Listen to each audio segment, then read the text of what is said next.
Olá pessoal, tudo bem? Aqui é o Elisiário Vitoriano mais uma vez. Muito obrigado por você estar comigo nesse webinário. É o primeiro webinário que eu estou fazendo e estou muito feliz, muito contente por isso, tá certo? Bom, feliz porque para mim é uma grande alegria poder compartilhar esse conhecimento de laser que tem mudado e está moldando a minha carreira. E, bom, vamos lá então, finalmente. Como ter melhores resultados com a laser terapia de baixa potência em 3 simples passos. Então acompanha comigo. Em primeiro lugar, pronto, esqueci de. Vamos agora passar aqui para a apresentação. Pronto, agora você está olhando para a minha apresentação. Como ter melhores resultados com a laser terapia de baixa potência em 3 simples passos. Uma apresentação inicial da minha pessoa. Eu sou cirurgião dentista pela Universidade de Fortaleza, mestre em ciências odontológicas pela Universidade de Valência, na Espanha, especialista em pacientes especiais, especialista em odontia pela mesma instituição, a ABO Ceará, Associação Brasileira de Odontologia. Sou habilitado em lasers pelo LELO FOUSP, Laboratório Especial de Lasers em Odontologia, da Universidade de São Paulo, e atualmente diretor da Integrate Odontologia. Vamos lá. Essa imagem nos diz muita coisa. Essa imagem é muito importante. Eu queria começar fazendo a comparação, porque as duas imagens, tanto essa luz vermelha quanto a imagem radiográfica, elas foram geradas por radiações, por pacotes, por fótons, pacotes de energias. Sendo que a imagem de radiografia panorâmica é uma radiação ionizante, tem a capacidade de quebrar as moléculas do material genético, tem capacidade de quebrar o DNA, de penetrar até o interior do núcleo.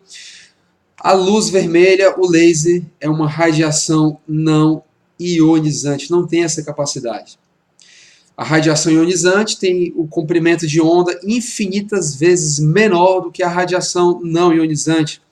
Eu já falei sobre isso em outra ocasião, em uma das minhas videoaulas curtas, intitulada Afinal, o que é laser? Que está lá no meu canal do YouTube, também está na minha página de Facebook. Você também está convidado, se você não assistiu, a ir lá e assistir também. Bom, mas continuando, ainda um pouco mais sobre o laser. Foi no dia 13 de novembro de 1957, quando o então aluno de física Gordon Gould foi o primeiro a teorizar sobre o acrônimo laser. O acrônimo laser é Light Amplification by Stimulated Emission of Radiation. Esse é o acrônimo tão famoso. Ele foi o primeiro a teorizar sobre este acrônimo, não o primeiro a postular. Quem foi o primeiro a postular foi Albert Einstein, em uma carta pessoal dele para o seu amigo Michelangelo Basso entre os anos de 1916 e 17. Gordon Gould teve a preocupação, perceba, de registrar as anotações dele a respeito do acrônimo laser em um cartório, prevendo problemas estes que ele teve. Ele só foi reconhecido anos mais tarde por essa descoberta do acrônimo laser. Foi apenas no dia 16 de maio de 1960 que Theodore Harold Maiman, físico americano também, construiu com sucesso este primeiro laser exposto no Museu Americano, um laser de baixa potência de cristal sintético de rubi sintético. A descoberta foi publicada no periódico Nature no dia 6 de agosto de 1960. Uma descoberta que já tem alguns anos, uma descoberta que revolucionou as ciências médicas, as engenharias, a astronomia, a astrologia. O laser realmente é incrível. Bom, agora eu vou mudar. Aqui você vai voltar a me enxergar agora, pronto. Nós vamos agora para 3 simples passos. Por que eu falo de 3 simples passos? Porque a forma de você, com o que você tem, se você já tem o laser, se você comprou num congresso, o revendedor conseguiu te vender o laser, deve ter falado de algumas vantagens, de alguns benefícios, muito bem, excelente, sem problema. Mas talvez você tenha dúvidas, não sabe como usar bem o laser, você quer conhecer protocolos, quer conhecer como ter melhores resultados, mas antes de você conhecer protocolos, de você conhecer mais a fundo, esses 3 simples passos vão te guiar a como conhecer melhor e você aplicar isso no seu dia a dia do consultório. Então, vou agora voltar para a apresentação. 3 simples passos para você ter melhores resultados. Vamos lá. O primeiro deles, conheça o seu aparelho de laser. Parece muito fácil, muito simples, mas é isso mesmo. Porque há diferenças primordiais entre os diferentes aparelhos. Os parâmetros são diferentes. Por exemplo, a potência. A potência não vai ser a mesma. Eu vou ter aparelhos com 100 mW de potência, 150, 40, 70, 30 mW, 10 mW. Há aparelhos muito variados, não são potências homogêneas, elas mudam de um aparelho para o outro. O meio ativo vai ser diferente, o cristal que forma os fótons, que emitem os elétrons para a formação da imagem da luz laser, também são diferentes, podem ser de rubi, pode ser cristais de gaias, diodo semicondutor, então vão ser diferentes. Então você tem que estar atento a isso também. A área de cálculo para entregar a dose do laser também vai ser diferente. É importante você estar atento a isso também, porque, por exemplo, você vai ter o spot beam do laser, a saída do laser, a ponta do laser, que pode ser, por exemplo, de 0,028 centímetros quadrados, quando um outro aparelho de laser vai calcular a dose com base numa programação dentro do software do laser. Vai considerar, por exemplo, toda lesão como se fosse 1 centímetro quadrado. Então vai calcular com base nisso. Então vai mudar os parâmetros, vai mudar a densidade de energia, vai mudar o tempo que você vai precisar para entregar 1, 2, 3, 4, 5 joules. Deu para entender? Então os aparelhos são diferentes. Algumas vezes o que te impede de obter os melhores resultados é porque simplesmente você está entregando menos tempo.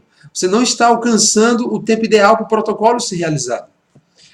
E como eu escrevi aqui, tratamentos algumas vezes falham simplesmente por erro na dosimetria, ou seja, a dose, o quanto você entrega de laser, pelo desconhecimento dos parâmetros do seu laser. Por exemplo, esses 2 lasers aqui de cima, que são lasers de bancadas, são da empresa MM Optics. Eles têm ponteiras, uma ponteira de laser infravermelho, no comprimento de onda 808 nanômetros, que vai emitir na potência de 70 mW. E a outra ponteira vai emitir na potência de 40 mW, porque é um laser vermelho. Esse laser aqui ao centro, um laser portátil da empresa DMC, o Therapy XT, ele vai emitir na potência de 100 mW. Então, isso faz muita diferença no cálculo de dose. Você precisa conhecer. Vamos agora, uma parte muito importante. Agora as imagens dos aparelhos foram deslocadas para a direita, porque nós vamos criar algumas situações hipotéticas e você vai compreender agora, de forma palpável, por que é importante conhecer os parâmetros do laser. Vamos supor e vamos imaginar a seguinte fórmula.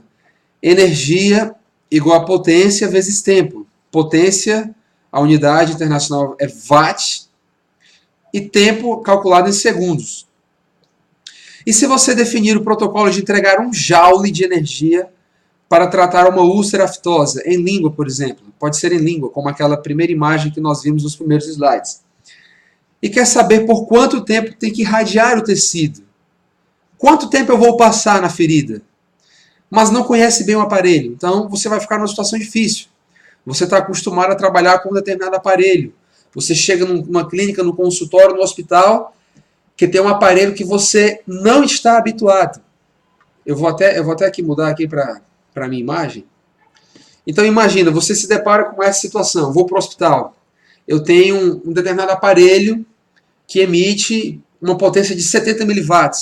E você sabe que você tem que entregar 1 joule, mas o teu aparelho no consultório é o Therapy XT, por exemplo. Você vai ter que entregar 100 mW no aparelho que você tem portátil. Então vamos imaginar essa seguinte situação. Você agora está com um aparelho de 70 mW no hospital. E agora? Quanto tempo eu vou ter que entregar para entregar o mesmo joule que eu entregava no consultório com o meu laser de 100 mW? Então vamos lá voltar agora à apresentação, certo? Olha só. 70 mW em watt vai ser 0,07 watt. 100 mW vai ser 0,1 watt, convertendo, e 40 mW, 0,04 watts. É só um exemplo, para nós entendermos a conversão. Mas vamos lá. Lembra que você quer entregar 1 joule de energia. No seu consultório, você trabalha com 100 miliwatts. Então, você tem 0,1 watt. Para você descobrir o tempo é fácil. 0,1 vai para o outro lado e você vai dividir 1 joule, 1 dividido por 0,1. Então, você vai ter um tempo de 10 segundos. Isso você já conhece no seu consultório.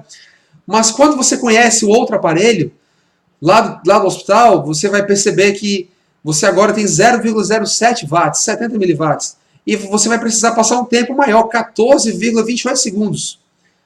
Olha só como foi importante você conhecer um pouco de dosimetria e conhecer o seu aparelho. Muito importante.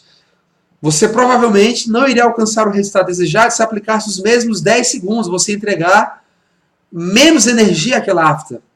Eu não sei, talvez você tivesse o mesmo resultado, um resultado semelhante, mas não importa. Você queria cumprir o teu protocolo. Com 10 segundos no aparelho de 70 miliwatts, não seria possível cumprir o protocolo em um aparelho que emite 70 miliwatts. Ok, pessoal? Então é muito importante você conhecer o seu aparelho. A segunda dica, o segundo passo, diagnostique bem, gaste tempo para o diagnóstico. Tudo começa com uma boa anamnese. Eu vou até aqui mudar aqui novamente para a minha imagem. Pessoal, isso é muito importante. Geralmente, os dentistas não gastam tempo no diagnóstico, estão sempre muito apressados, a correria do dia a dia, e esquecem desse passo fundamental, de sentar o paciente olhando para você, você pegar uma ficha de anamnese, conhecer a história médica do paciente. Você pode se surpreender, você pode descobrir, por exemplo, no paciente uma síndrome vasovagal, ou conhecida como síncope neurocardiogênica, no qual o paciente pode ter quedas bruscas de pressão arterial, de frequência cardíaca. Geralmente são em pacientes jovens, de 10 a 30 anos de idade. Você pode descobrir isso, por exemplo, na história médica do paciente. Você não descobriria até que o paciente tivesse um episódio desse na cadeira. Você provavelmente iria se aperrear, ia se agoniar um pouco, ficar preocupado. O que aconteceu com o paciente? Descobrindo antes, acontece um episódio, você está preparado para isso. O paciente te informou sobre isso, que ele pode ter esses episódios em cadeira. Aí você vai prontamente fazer a manobra de Trendelenburg, elevar as pernas do paciente, colocar o paciente, o tronco do paciente, a cabeça inclinada de forma negativa na cadeira, para oxigenar mais uma vez esse paciente. Então, olha o valor da história médica pregressa. Isso é muito importante. Gaste tempo para você diagnosticar bem. Eu vou te mostrar no próximo slide, eu vou voltar agora para o slide dessa segunda dica, mas no próximo slide eu vou te mostrar a importância do diagnóstico, de você acompanhar o paciente. Então, vamos lá voltar. Colhe a história médica pregressa, você pode se surpreender. Liste as medicações do paciente, isso é engraçado. Você pergunta para o paciente, você tem alguma condição pré-existente? Você necessitou ir ao médico, descobrir alguma coisa, fez algum exame? O paciente diz, não, doutor, está tudo bem. Aí o que acontece? Quando você vai listar para os pacientes as medicações dos pacientes, o que é que acontece? Ele, não, doutor, eu tomo só o losartana. Eu tomo só o captopril 25 miligramas. Pronto, você acabou de diagnosticar a pressão arterial do paciente. Ele tem uma hipertensão arterial sistêmica. Olha só que importante. Tudo isso porque você valorizou a história médica pregressa. Valorize também a história odontológica pregressa, a experiência passada, a experiência prévia do paciente em outros consultórios, que procedimentos ele fez, se ele teve dificuldades, se ele teve algum problema na anestesia, isso é muito importante. Peça exames de imagens, radiografias panorâmicas, radiografias intraorais, quando indicado, tomografias computadorizadas, ressonância magnética, se você suspeita de problemas, de lesões em tecido mole, se você quer ter um melhor panorama da articulação temporomandibular, também vai estar muito indicado para as disfunções temporomandibulares, problemas articulares e musculares. Ok? Vamos a uma situação real, no qual uma paciente do consultório, ela me autorizou a mostrar as imagens dela, por meio de termo de consentimento livre, esclarecido, é importante falar isso. É uma paciente que, como você vê aqui, eu demarquei com a resina de proteção gengival, a resina azul, muito conhecida, a resina Top Dan. eu demarquei a área de perda neurosensorial dessa paciente. Então, aqui no interior desse quadrado e nos pontilhados aqui no lábio inferior, a paciente tem uma área de perda neurosensorial oriunda de uma extração de terceiro molar na posição horizontal aqui do lado esquerdo. Então, a paciente ela veio 7 dias depois desse trauma, e estava com aparestesia, sem sensibilidade, não conseguia sentir essa pele do mento, o lábio inferior. Também sentia uma sensação estranha nos dentes quando mastigava.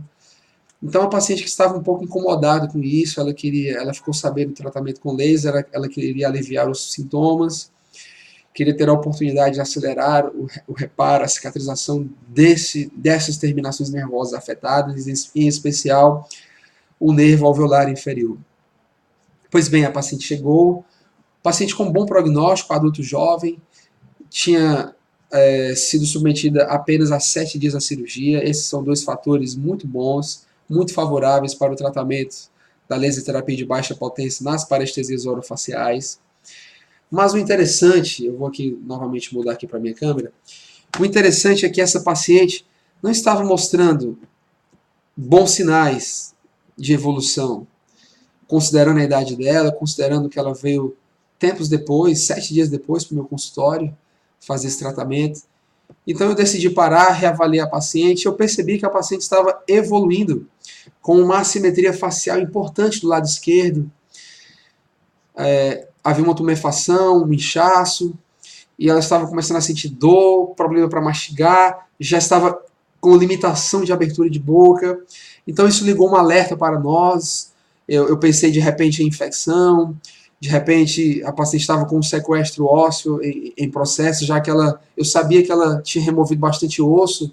A colega havia me notificado sobre isso, que ela precisou remover bastante osso para acessar o dente, o dente em posição horizontal, uma posição desfavorável. Pensamos em fratura, de repente ela estava com uma microfratura, uma fratura incompleta no ângulo mandibular, e no ato de mastigar ela de repente provocou uma fratura patológica. Então nós levantamos algumas hipóteses, por que o laser não estava surtindo efeito nesse caso. Agora eu vou voltar lá para o slide. Nós solicitamos tomografias computadorizadas e nós identificamos uma área em que é observado aqui, onde estou passando aqui a seta, uma área de perda óssea, mas bem irregular, essa área hipodensa, com um trabeculado ósseo discreto aqui onde as setas apontam, rompimento cortical aqui na região vestibular, o que justificava o fato da paciente estar sentindo dor à palpação, dor à percussão aqui na área do segundo molar, do dente segundo molar. Perceba também que a destruição óssea já em íntimo contato com o nervo alveolar inferior, aqui demarcado em laranja pelo colega. Diante dos fatos, nós concordamos com o radiologista que se tratava de uma osteomielite. Ela estava com uma infecção em mandíbula. Então nós interrompemos o tratamento com laser. O tratamento com laser para parestesia, nesse caso, nós estávamos enfrentando essa barreira, a barreira da infecção. O laser pode ser utilizado para tratar infecção, é importante dizer isso.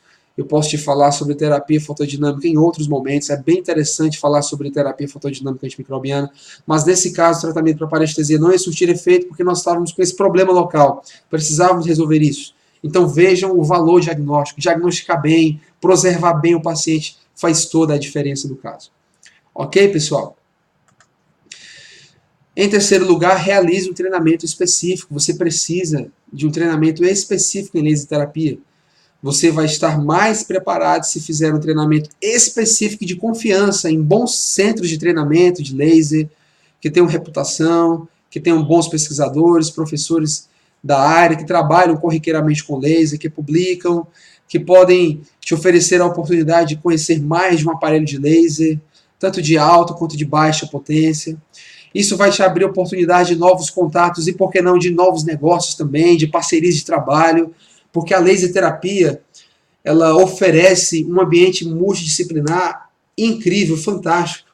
O meu curso, que foi feito no Laboratório Especial de Laser e Odontologia, o LELO, da FAUSP, foi maravilhoso. Tive a oportunidade de conhecer inúmeros colegas, trocar ideias com periodontistas, endodontistas, implantodontistas, cirurgiões bucomaxilofacial, trocar experiências sobre casos clínicos e como a laser terapia pode passear em todas as especialidades odontológicas e incrementar os resultados no nosso paciente. É simplesmente fantástico. Vamos voltar aqui para o slide. Como eu falei, a multidisciplinaridade e, pessoal, o treinamento que você deve fazer, habilitação, cursos de extensão de 4, de 8, de 12 horas a respeito de uma área específica em que a laser terapia pode atuar.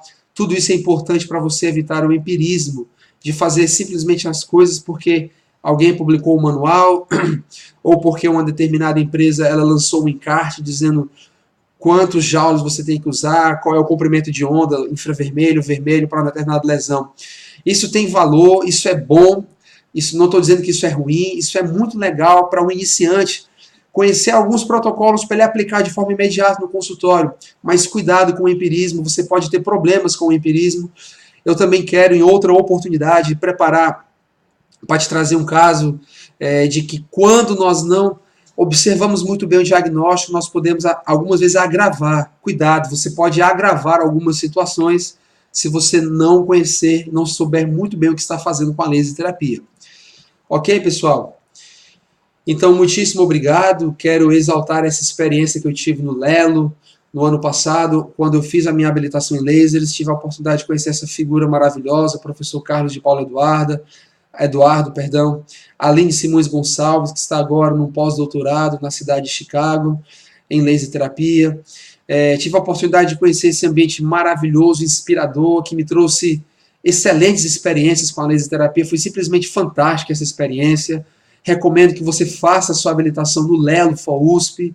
Você vai voltar de lá amando a laser terapia, enxergando novas oportunidades, oportunidades de novos negócios, de incrementar a sua carreira, de elevar, de chegar ao próximo nível da odontologia, do seu consultório, do seu centro de ensino, da sua faculdade, do hospital onde você trabalha, não importa. Pessoal, muito obrigado. Vou te convidar a assinar o meu canal do YouTube, a curtir a minha página no Facebook. Foi um enorme prazer estar aqui com você nesse webinário. Para mim é uma grande alegria poder compartilhar esse conhecimento. Vou voltar agora aqui para a minha imagem, para te agradecer olhando para você. Muito obrigado. Enfrentei algumas dificuldades para fazer esse webinário. Ele nem chegou na hora que nós prometemos. Quero te pedir desculpas por isso, mas eu ainda estou me acostumando com as ferramentas para fazer esses webinários e quero fazer cada vez mais e melhor para você, para compartilhar, simplesmente para isso, para compartilhar esse conhecimento que tem mudado e moldado a minha carreira, como eu falei no começo. E espero que você tenha gostado. Por favor, critica, elogia, comenta alguma coisa. Eu quero tão somente melhorar para te entregar cada vez mais conteúdos melhores para você incrementar e melhorar a sua prática diária no consultório, aonde quer que você trabalhe. Tá certo? Muitíssimo obrigado. Eu deixo um abraço e que Deus te abençoe. Obrigado.